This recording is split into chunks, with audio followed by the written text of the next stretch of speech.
സങ്കീർത്തനം 91.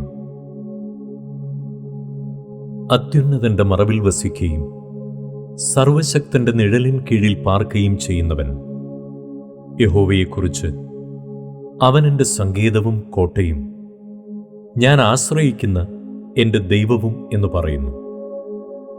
അവൻ നിന്നെ വേട്ടക്കാരൻ്റെ കെണിയിൽ നിന്നും നാശകരമായ മഹാമാരിയിൽ നിന്നും വിടുവിക്കും. തൻ്റെ തൂവലുകൾ കൊണ്ട് അവൻ നിന്നെ മറയ്ക്കും. അവൻ്റെ ചിറകിൻ കീഴിൽ നീ ശരണം പ്രാപിക്കും. അവൻ്റെ വിശ്വസ്തത നിനക്ക് പരിചയും പലകയുമാകുന്നു.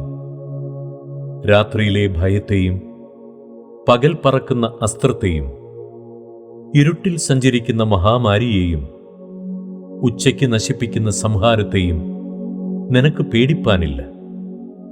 നിന്റെ വശത്ത് 1000 പേരും നിന്റെ വലത്തുവശത്ത് 10,000 പേരും വീഴും, എങ്കിലും അത് നിന്നോട് അടുത്തു വരികയില്ല. നിന്റെ കണ്ണുകൊണ്ട് തന്നെ നീ നോക്കി ദുഷ്ടന്മാർക്ക് വരുന്ന പ്രതിഫലം കാണും.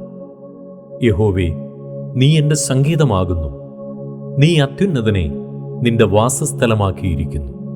ഒരു അനർത്ഥവും നിനക്ക് ഭവിക്കയില്ല.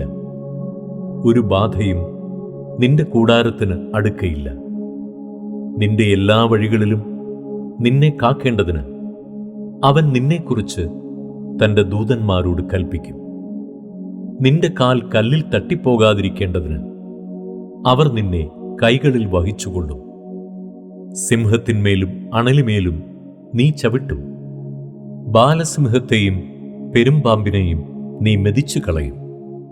അവൻ എന്നോട് പറ്റിയിരിക്കയാൽ ഞാൻ അവനെ വിടുവിക്കും. അവൻ എൻ്റെ നാമത്തെ അറികയാൽ ഞാൻ അവനെ ഉയർത്തും. അവൻ എന്നെ വിളിച്ചപേക്ഷിക്കും, ഞാൻ അവന് ഉത്തരമരുളും. കഷ്ടകാലത്ത് ഞാൻ അവനോടുകൂടിയിരിക്കും. ഞാൻ അവനെ വിടുവിച്ച് മഹത്വപ്പെടുത്തും.